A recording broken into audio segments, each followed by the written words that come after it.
Tingnan si Nanay Mudi, oh. Pagtiba siya ng saging, oh. 80 anyos ka, Nay? 80 anyos? Oo.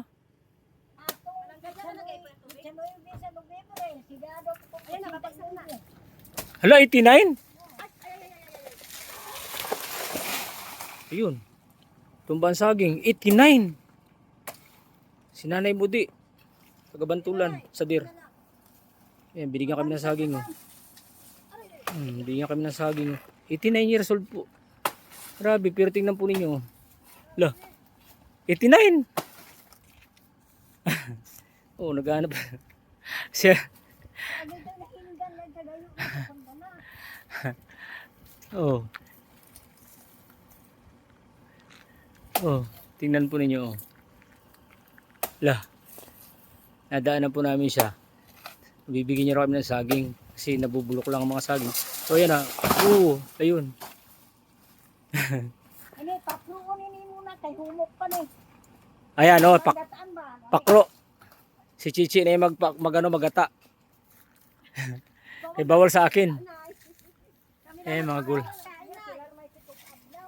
gulang ng saging, oh. Imagine po ninyo, 89 years old.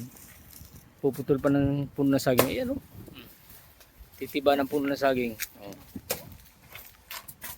Ate ko saan babagsak yan.